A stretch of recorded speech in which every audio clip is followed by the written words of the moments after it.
Balance, the state of equilibrium, the steady state at which all functions well in the system.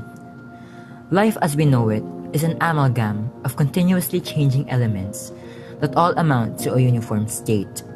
Outside factors come into play that disturbs it, to which we respond by adapting to stay in that uniform state. The human body is the pinnacle of biological creation, not only resting atop the apex of biological order, but man has created a world beyond the bare necessities of biological being. Notwithstanding this, however, man's function hangs in the balance of his physiology. I am Zoren A. Velasquez, a student of Parañaque Science High School under the STEM strand. This documentary will shed light on the importance of human physiology and its balance, and magnify the imbalances that cause disease and problems for the nation.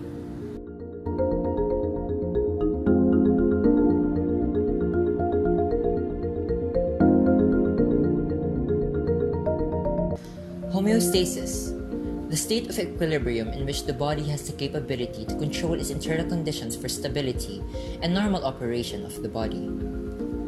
First coined by French physiologist Claude Bernard as the notion of constancy, the concept of homeostasis was not called so up until American physician Walter Cannon widened Bernard's concept in his 1932 work The Wisdom of the Body. The process of homeostasis is self-regulating, and internal stability is a dynamic equilibrium wherein continuously changing factors all work together to maintain balanced conditions. Homeostasis is the equilibrium in the body of an organism, and that includes us, humans. So the internal and the external environment of the body should be stable, should be at a stable condition, and this could be possible if the entire body system, which includes the digestive, nervous, etc., works coordinately with one another, and our body is able to secrete the functional hormones, and these are secreted in such a way wherein the amount is enough for the body of an organism to function. Feedback mechanisms allow the body to manage the concentration of hormone levels, which is an essential aspect of homeostasis. Let's consult our fellow Parascience reporter Allyza Talavera to know more about how feedback mechanisms work and their role in the process of homeostasis. A feedback mechanism is a series of phenomena in which the state of a particular aspect of the body's condition is being regulated in order to maintain its value within a safe range, so the body can function appropriately. These mechanisms enable three main parts to this homeostatic process. Number 1, a receptor or sensor which spots changes in both external and internal environments. 2, an integrating center or control center which coordinates inputs from the receptors to start the process of homeostasis. 3, an effector which is an organ or tissue that is mobilized by the control center to carry out the process. The feedback mechanism can be categorized as positive and negative feedback mechanisms. In the positive feedback, the output increases the effect of the stimuli.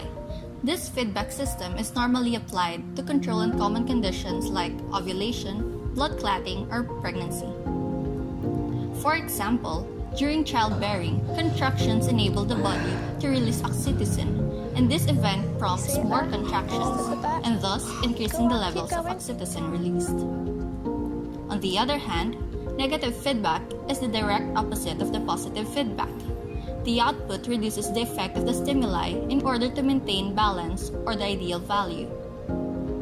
In cases when body temperature increases, negative feedback mechanisms are set into motion to reduce body temperature. Blood flow to the skin increases to catalyze heat loss into the external environment, and perspiration will take place so the evaporation of sweat can cool down the skin. Breathing also helps in increasing body temperature. So it's very important that that an organism's body is able to maintain that, most especially in our case, because we are a very complex organism, and we perform different functions every day, which is far different from what other organisms do every day. So therefore, we are more prone to what we call unstable conditions, external, internal factors, which could break the equilibrium, or what we know as homeostasis. The process of homeostasis is an essential aspect of all biological systems. The continuation of life relies on carrying out homeostasis. Disruptions in this process can cause not only disease, but death as well. In recent times, significant trends in homeostasis-related disruptions have surfaced in the nation. Recently, 3 problems that relate to homeostasis arose to gain national attention: diabetes, malnutrition, and chronic kidney disease. Let's take a closer look at the current state of the Philippines in terms of the rising diseases and homeostasis with our friend Patricia Beatrice Torralba. Diabetes. It is an imbalance between insulin, which transports glucose for cell's energy, and glucagon, which converts glycogen to glucose for stimulation of glucose production, raise problems on blood sugar level maintenance, leading to diabetes. Diabetes is the 6th leading cause of death last 2017 in the Philippines. According to the International Diabetes Federation, there have been 3,721,900 cases in the Philippines, and these are still increasing in number. Malnutrition. Malnutrition is described as body's inadequacy to acquire enough nutrients to drive biological activity in the body. Without them, vital functions cannot be performed, resulting to severe diseases such as heart disease. According to the 2017 Global Nutrition Report, 29,000 children die yearly due to malnutrition. This is equivalent to 38% of children's deaths under 5 years old in the Philippines. The third disease, chronic kidney disease or CKD, is an illness characterized by a damaged and deteriorating kidney to an extent that it can no longer function properly. As a result, a buildup of high levels of waste occurs in the blood. One of the main functions of the kidney is to filter excess amounts of water and excess materials such as salt and minerals in the blood like potassium, sodium, and phosphorus. In 2017, chronic kidney disease, or CKD, is the 4th leading cause of death among Filipinos. Dr. Razo Villanueva even said that they observed an increase of about 10 to 12% in the number of patients undergoing dialysis. Moreover, CKD is also dubbed as a silent killer because patients do not exhibit symptoms until their kidney fails severely. We gained insights from fellow Parsayan Raquel L. Razo's father, Mr. Mateo G. Razo, a father of 2 with stage 5 chronic kidney disease, to thoroughly understand the disease and its repercussions. Razo, father ni Marie Raquel Razo. I am 56 years old. Nakatira rito sa may United 5 Parañaque. Isang kaparaanan na yun nga yung sinabi ko sa yung lahi namin. Yung isang kaparaanan din na sa kinakain. Kasi sabi ng doktor sa akin, yung mga junk foods, tapos yung mga red meat, masama rin daw yan kasi nahihirapang mag-function ng kidney. Kasi yun ang trabaho ng kidney, di ba? Tapos ang isa pa, kasi diabetic ako, na-over medicine ako, na masyadong naluto yung kidney ko sa gamot, na hindi ko alam na yung tinitake kong gamot hindi na match sa katawan ko. Dapat pala nagpa-konsulta ako sa doktor para napalitan ng ibang medisina. Kaya isa rin yung cause na yun. With regards to avoiding having these different diseases, so it's still advisable that people maintain a healthy lifestyle. So we try to avoid substances which could ruin our body functions like cigarettes, alcohols. Actually, we can take these things in moderation but then let us try to remember that there are some substances which could be addicting. So if we will not be able to maintain and to control these things, so definitely that could be the start of us breaking ourselves. Okay, so it's important that we maintain a healthy lifestyle.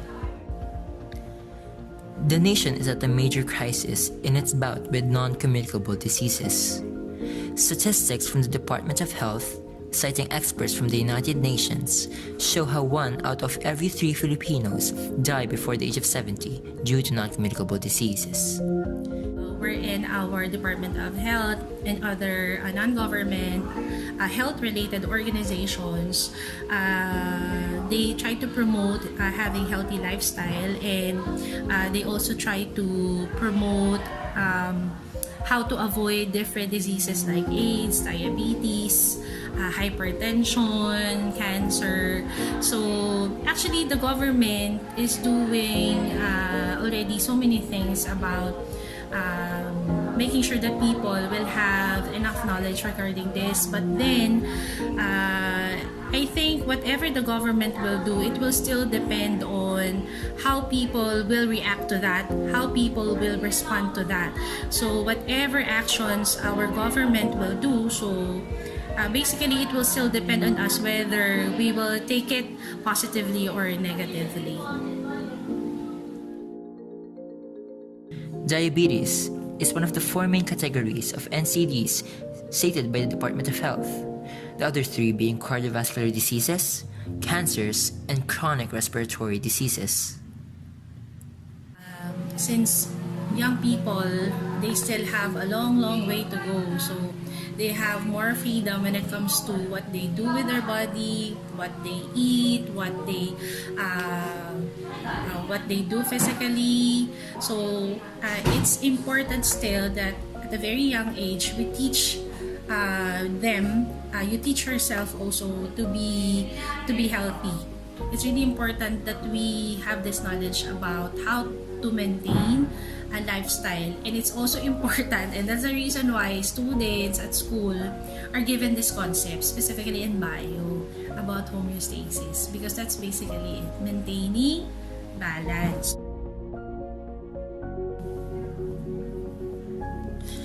We lead our lives the way we see fit, and we indulge in as many luxuries. But as time has proven over and over, everything less or more than needed is detrimental. Taking everything in moderation is a key to leading a balanced and healthy life. We need to heighten our awareness on the actions that concern our health to gain a pathway to achieve health holistically. Balance, the state of equilibrium, the steady state at which all functions well in the system, the state we need to maintain to lead a healthy life. I am Zoren A. Velasquez. Have a good day. Number 1, faith in God. Number 2, obedient in God. Number 3, faithful in God. Kasi lahat ng pangangailangan mo, hindi kaya ng lakas mo. Hindi kaya ng talento mo. Kahit na matalino ka, kung hindi ka i-bless na Diyos, useless yung talino mo. Uselessness yung galing mo. Ang pinakamahalaga, habang napupuhay ka sa mundo, alamin mo purpose mo. Kung anong purpose mo. Yung purpose natin, hindi yung tayo'y maging tanyag. Ang purpose natin, kung paano tayo gagamitin ng Panginoon sa kapwa natin.